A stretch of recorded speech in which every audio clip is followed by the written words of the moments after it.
I had so much fun at WonderCon 2023. I want to break down the con for you, everything we experienced in great detail.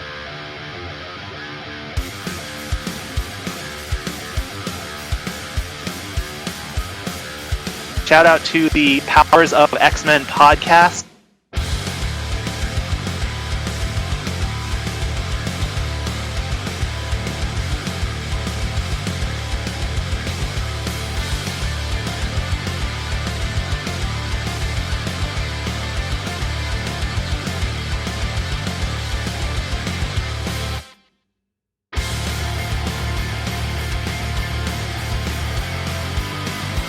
Right, familia, Power of X-Men, we're with. Do you love Power of X-Men? I love Power of X-Men. Yes, I do. Boom! What's up, familia? Dayspring here with a special episode of Power of X-Men. We just got back from WonderCon. We took the red eye on Sunday night and we got in Monday morning because we were delayed. And I wanted to go over WonderCon 2023 with you guys. We were invited as press. That's my press badge right there. And I'm glad we did because I had never been to WonderCon before. Michelle Waffle-Detto, who you're going to hear about more in this episode and needs no introduction, is, of course, our co-host here at Power of X-Men. She's also a really wonderful cosplayer and always attends the premieres. But she did an Instagram takeover last year for us about WonderCon on our Instagram page. And I had seen some of these photos and I was like, oh, WonderCon looks kind of cool. I mean, you have the iconic like fountain shot there. And I applied for press for San Diego back in 2022. And they didn't give me press for San Diego, but they gave me press for WonderCon. And so a year later, I was like, yeah, let's do it. Let's go. Why not? And it was a lot of fun. I have to tell you, it's a cosplayer heavy convention, which was something I wasn't really aware of. But when I was driving over with Namor Cosplay, who was my roommate for the weekend, shout out Namor Cosplay. Oh my God, guys, sidebar, we had such a wonderful time driving over, me and Namor Cosplay. It's about an hour and a half from LA to Anaheim, the Anaheim Convention Center, and which is where WonderCon was at. And we were just talking about his cosplay, his future ambitions for cosplay, what we want to see out of the MCU, our love for the Fantastic Four and Doctor Doom, and everything going on with Victoria Alonso, because Victoria Alonso, if you hadn't heard, left Marvel Studios last week, and it's kind of murky. Did she resign? Was she asked to resign because she had a lot of things going on with Argentina 1985, and Disney wasn't okay with that conflict of interest? But also Vulture was talking to some of the VFX people, and they were like, Victoria Alonso was a nightmare to work with. But here's the thing, we concluded that, or I concluded that Victoria Alonso, I mean, I think someone had to pay for Ant-Man and the Wasp: Quantumania not doing so well at the box office. Regardless of how you feel about Quantumania, it hasn't even broken 500 million at the box office, and that is a serious misfire. And that can be another rant for another day. But yeah, Namor Cosplay and we just had such a wonderful time driving over. We were roommates for the weekend. When we finally got to the convention, I missed the Sailor Moon X-Men mashup meetup, sadly. Oh, it was at 11 a.m. and we had left at 10. So we arrived around noon, around lunchtime. So I'm sad I missed that. I would have loved to have seen it. But we got to the convention center and I'm walking down the hallway and there's those beautiful iconic fountains, and draped over the convention center is Famke Johnson right there, Miss Jean Grey herself, our God Queen, and she looks great. We saw her in the West Village back in June, and she looks exactly like this IRL. She just is a beautiful human, and I was so excited to see that. That's in promotions of Knights of Zodiac. And she was at the convention. I did not get to see her. I didn't know she was there. It's funny because I got press. There was so much press activity in the inbox for it. And we'll go through some of the stuff I hit up, but I did not get invited to that. And I was so upset because I would have loved to have snagged a quote from her, or at least had a chance to speak to her, because, we love our IRL God Queen there. But Yeah, so we're walking down the pathway, the big, beautiful fountain is there. And I was like, oh my God, this is next level. And of course, the first kind of cosplayer I see is a Beast, '05 Beast cosplayer. And I was like, I gotta ask you a question. Why is Hank McCoy the worst X-Men ever? And God bless that cosplayer because he gave me such a wonderful, fun response to that. But it's a cosplay heavy convention. I didn't know that. I should have known that, but it just didn't register that there was so much cosplay there. I mean, you are going because it is a lot of cosplay. That is what I would say the convention is known for. There were some really great panels. Unfortunately, I didn't make it to any panels just because there was so much I wanted to cover and so much content I wanted to snag. It's a great floor with vendors, retailers, and talent, but you are there, I would say 65 to 70%, I'm very specific there, right? 65 to 70% is a cosplaying experience. So I kind of want to dive through some of the stuff that we went through, what we saw, who we spoke to, what we did, because I think I think going to these cons, especially post COVID, you really do appreciate seeing people IRL and coming together and geeking and meeting people you know through, in Power of Xmen's case, through Instagram, but people you meet online, people you talk to in your Discord, and it's just really fun. It's like finding your friend and really jiving with them IRL when you haven't really met them before. So, one of the things we're doing here at Power of X-Men, we're going to a lot more conventions. We're going to be going to MegaCon this weekend. We were just at 90s Con. We're going to be going to MCM.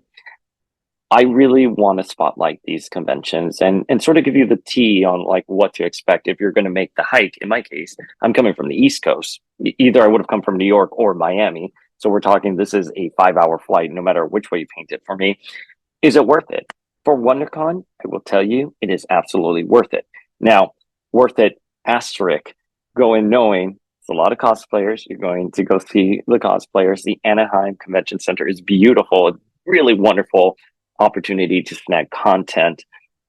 In terms of panels, there's a lot of interesting panels, not news heavy as you would expect from like San Diego, right? So you're not going to get news heavy panels, but you're going to get interesting panels.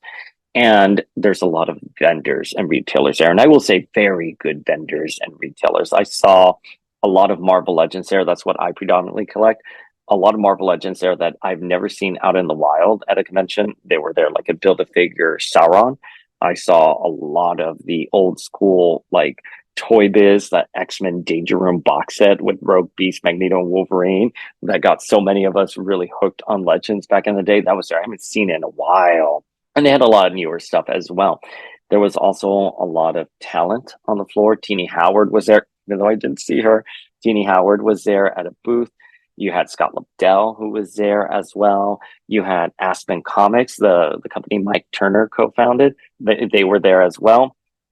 So, in that regard, it was a really good hands-on experience. Kind of like what I talked about with like 90s Con. I think some of these smaller cons, and I don't know if I would call WonderCon a smaller con. It's certainly smaller in comparison to New York and San Diego, but not as small as some of the other local like Jersey cons I've gone to over the years, or even some of the Florida cons I've been to growing up. But it's definitely, I would say it's medium sized, but because it's medium sized, there is a level of intimacy there. Like Friday, it was the right amount of crowded there, if that makes sense. There was lots of cosplayers. A lot of people looked beautiful and good, and you still had elbow room. Saturday was its busiest day. And I think it was either Jason or Namor who said, oh yeah, Saturday you're meet elbow to elbow and you're gonna get annoyed because there's so many people. Not as bad as New York or San Diego at their height, but definitely they were right about that. It was pretty crowded. And then Sunday was completely dead. Sunday it felt kind of like a day where everyone was like already gone, or they were just coming in, for a few hours and leaving. But Sunday was very dead. But overall, I have to tell you, I would give this con an A.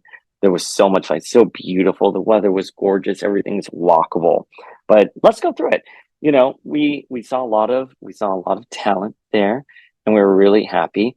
Rob Liefeld was randomly walking around Scott Lobdell's booth, and they sort of kind of like met each other. They're like, "Oh, you're here," and it was kind of cool to see these two, creators from the 90s just casually see each other, run into each other at a convention. I think Rob was just trying to make his way through the booth he was at, and Scott's table was there, and they just happened to be like, "Hey, what's up?" And we asked Scott the importance of Generation X, 60 years later, and how those characters were created at a time that they wanted to make sure that readers saw themselves in these characters, that they were reflected in these characters. And that was really nice, to hear. And then, we saw again with Rob there. I wanted to snag some content with Rob, but he bolted out the second, he walks through it. He noticed like us noticing him. So, but it was a really fun experience. We also went to Aspen Comics, which is the comic book company that Mike Turner co-founded. And Mike Turner unfortunately passed away a couple of years ago, but the art is just hyper stylized. We asked for reading recommendations for them. They're just such a wonderful company. They're so California to me when I see them. Their art is just hyper stylized, and I always think of California when I see them. So I was really happy to see that. I could not get to Larry Houston. Larry Houston had a booth there on the floor, completely swamped. But we've had Larry on the podcast before. We've hosted panels with Larry. So shout out to Larry. We love him so, so much. I wish we could have had a chance to say hello to him, but unfortunately we couldn't. The Leewalds were supposed to go, but the Leewalds they emailed me to say they weren't going to be there, but they did give me that Beyond Good and Evil script I was talking about in a previous episode. So I haven't read it yet, but I'm going to read it. I'm going to dissect it. We're going to talk all about it in a future episode. But who else was there was Teenie Howard. And again, did not see Teenie Howard. This is like the worst recap ever. I'm sorry, guys. Teenie Howard, I ran into Connor from Cerebrocast, and he's Teenie's literary agent. And he was here like, "Oh yeah, Teenie's here." And I'm like, "Okay, I'm going to go see her." And I ran towards the area where I was told she was at, or at least where the program said she was at. And I did not see her. I looked for her. I know what she looks like because we've seen her before, but unfortunately, I couldn't track down Teenie, but I did get Stephen Gordon, who was the lead animator, director of animation for X-Men Evolution. He also directed a few episodes, and I got some time with him.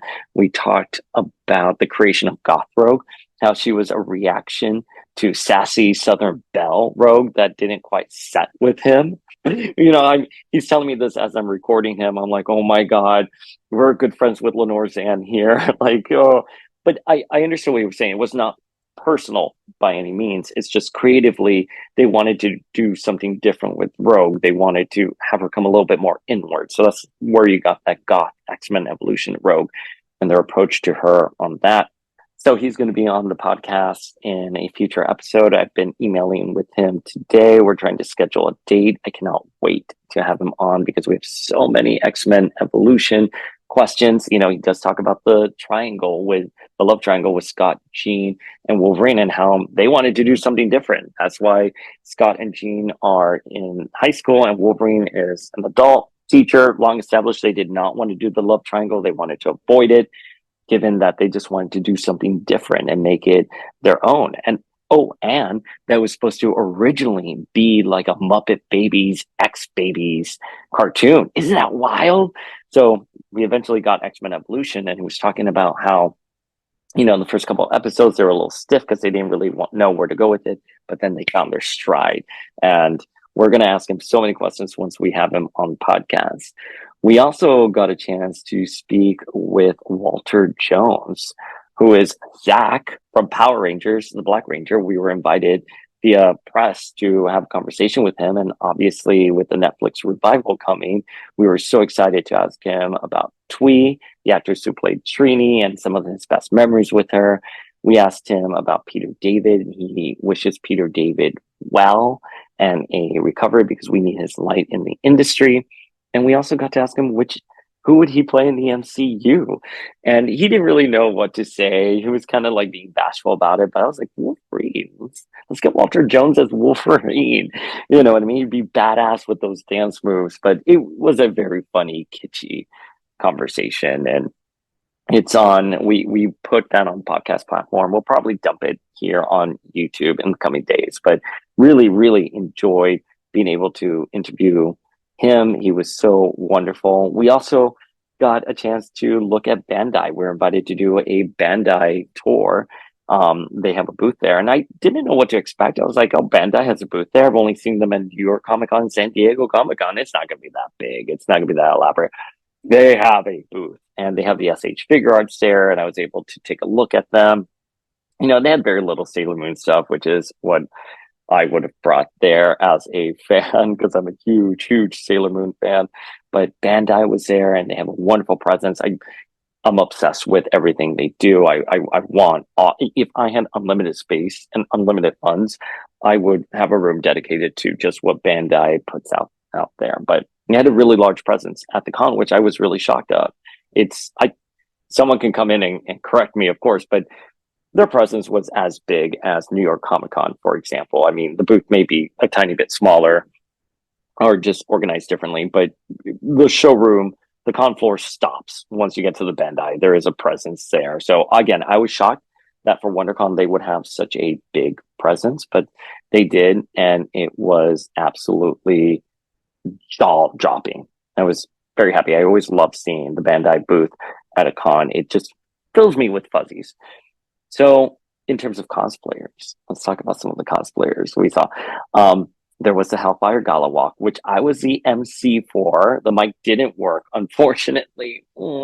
But Jordan and Michelle, who co-organized the Hellfire Gala walk, asked me to MC, and I was happy to do so. And all of those cosplays were next level. Everyone looked so incredible.